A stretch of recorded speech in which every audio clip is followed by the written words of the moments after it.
விஜய் ஆண்டனி சாருக்குன்னு ஒரு கோல் இருக்கா? கோல்லாம் ஒன்றும் இல்லை. இனிஷியலாக வந்து சின்ன அறிவு இல்லாமல் இருக்கும்போது இருந்துச்சு, மியூசிக் டேரக்டராக இருக்கணும்னு இருந்துச்சு. ஏன்னா அப்போ எனக்கு படிப்பு வரல, ஏதாவது ஒன்று பண்ணி ஆகணும். சொசைட்டி கேள்வி கேட்குது. நானுமே வந்து 12th முடிச்ச பிறகு என்ன பண்ண போகிறேன், காலேஜ் முடிச்ச பிறகு என்ன போகிறேன்னு ஒரு தேவை எனக்கு இருக்குது. அடையாளம் தானே விஜய் ஆண்டனின்றது. வந்து வெறும் சதையும் கையும் உடம்பும் காலும் கிடையாது, அது வேலையோட அடையாளம் தான் விஜய் ஆண்டனி. ஆக்சுவலாக அந்த அடையாளம் எனக்குன்னு என்ன கேட்பாங்களே, 4 பேர் என்ன வேலை செய்கிறப்பான்னு கேட்பாங்களேன்றதுக்காக எதை சூஸ் பண்ணுறது. நல்லா படிச்சிங்கன்னா டாக்டர்னு ஆகலாம், இன்ஜினியர் ஆகிடலாம். நான் படிக்கிறதும் கிடையாது. என்னை வந்து நிரூபிக்கிறதுக்காக, சம்பாதிக்கிறதுக்காக நான் வந்து சூஸ் பண்ணிக்கிட்ட விஷயம் தான் வந்து பார்த்தீங்கன்னா, இனிஷியலாக என்னை ஃபோர்ஸ் பண்ணிக்கிட்டு தான் ஒரு விஷயத்துக்கு. அந்த விஷயம் அடைஞ்சாச்சு.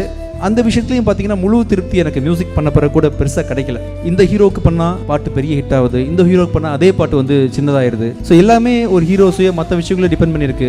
அந்த படங்களை நம்மளே உருவாக்கி பார்க்கலாமேன்னு ஒரு சின்ன ஒரு ஆசை ஒன்று தோணுச்சு. அதை பண்ணிட்டேன். அப்போ வாழ்க்கையும் நிறைய விஷயம் நமக்கு சொல்லிக் கொடுக்குதுன்றதுனால என்னோட ஆசை, எதிர்பார்ப்பு, ஜெயிக்கிறது வர்றதெல்லாம் கொஞ்சம் செட்டில் பண்ணிட்டேன். இப்போ வந்து ரொம்ப அமைதியாக இருக்கேன். எவ்ரி மூமெண்ட் உங்ககிட்ட பேசிட்டு இருக்கேன். இந்த மூமெண்ட் இப்போ அடுத்து காரில் போக போகிறேன், யார்ட்டையாவது ஃபோன் பேச போகிறேன். ஒவ்வொரு மூமெண்ட்லையும் அந்தந்த ப்ரெசன்ஸில் ஒரு எனர்ஜி எடுத்துகிட்டு சந்தோஷமும் அமைதியாக இருக்கிறேன். ஆக்சுவலி இது ஒரு சிம்பிளான ஒரு விஷயமா இருந்தாலும் அதை கேட்கறதுக்கு ரொம்ப நல்லா இருக்கு. இதை ட்ரை பண்ணா நமக்கு ஒரு பீஸ் கிடைக்கும் அப்படின்ற ஒரு ஃபீல் எங்களுக்கு கிடைக்கும். நீங்கள் நாளைக்கு ஒன்று பண்ணணும்னு நினைக்கிறீங்க வச்சுங்க, ஏதாவது ஒரு ஆசை சொல்லுங்களேன். மனசில் ஏதாவது ஆசை இருக்குன்னு சொல்லுங்க கொஞ்சம் என்கிட்ட. எனக்கா சார்?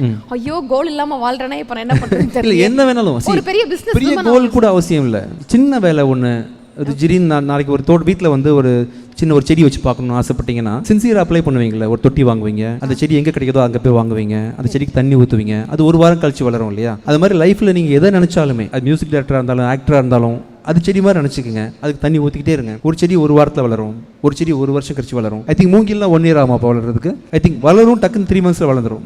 ஆனால் வேர் மட்டும் பார்த்தீங்கன்னா 1 year ஆகும். அது மாதிரி செடி மாதிரி தான் லைஃப்பில் நீங்கள் வந்து நினச்சி ஒன்று முடியாமல் போகிறதுன்னு கிடையவே கிடையாது.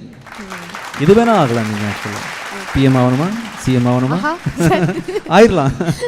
நினைச்சா போதும், ஆயிடலாம். எவ்வளவு உறுதியா நினைக்கிறீங்கன்றது தான் இருக்கு. யார் வேணா ஆயிடலாம். இந்த இடத்துல இருந்து அங்க போகணும்லாம் கிடையாது. கடைநிலையிலேருந்து ஒருத்தர் கூட உறுதியா நம்பினா, பிச்சைக்காரன் 1ல ஒரு டயலாக் உண்டு, நம்பிக்கையோட பலமே அதை முழுசா நம்புறதுல தான் இருக்கு ஆக்சுவலா. ஸோ அதில் மூட நம்பிக்கை அதெல்லாம் கிடையாது. எதை நம்புறீங்களோ முழுக்க நம்புங்க. அந்த நம்பிக்கை வந்து நடத்தி கொடுத்துரும் எல்லாத்தையும். அதுவே நம்மள ஒரு பிளேஸ்க்கு ரீச் பண்ணிடும். அந்த நம்பிக்கையில மட்டும் இன்னொருத்தருக்கு ஒரு டிஸ்டர்பன்ஸ் எல்லாம் பார்த்துக்குங்க. லைஃப்ல என்னவா வேணா இருக்கட்டும், உங்க ஹாப்பினஸ்க்காக நீங்க என்ன வேணா செய்யலாம். லிமிட் கிடையாது. உங்க நம்பிக்கை என்னவா வேணா இருக்கலாம். மூட நம்பிக்கைன்றது பார்த்தீங்கன்னா எங்கே சொல்லுவாங்கன்னா, அது இன்னொருத்தருக்கு டிஸ்டர்பன்ஸ் ஆகிற வரைக்கும் அது நீங்க நம்பிக்கையை வச்சுக்கலாம், நடக்கும் கண்டிப்பா. Title sponsor Sunland refined sunflower oil. ஊட்டச்சத்தும் எதிர்ப்பு சக்தியும் நிறைந்த பிசுபிசுப்பு இல்லாத சன்லாண்ட் ரீஃபைண்ட் சன்ஃப்ளவர் ஆயில் மற்றும் poppy mattress for everyone. Supported by GT holiday, south India's number 1 travel brand. Jayachandran. இங்க எல்லாமே இருக்கு, நல்லாவே இருக்கு. தாம்பரம், பள்ளிக்கரணை மற்றும் T Nagar. Swastika fresh milk and curd. இது நல்வாழ்வுக்கான நேரம். SA college of arts and science, inspire learning for inspire future. Adyar Ananda Bhavan sweets and snacks மற்றும் A2B வெஜ் ரெஸ்டாரண்ட். உங்கள் பசியார எங்கள் ருசி பேசும். Powered by JNN institutions Chennai. Engineering மற்றும் ஆர்ட்ஸ் அண்ட் சயின்ஸ் கல்லூரிகள், அறிவுக்கும் ஆற்றலுக்கும்.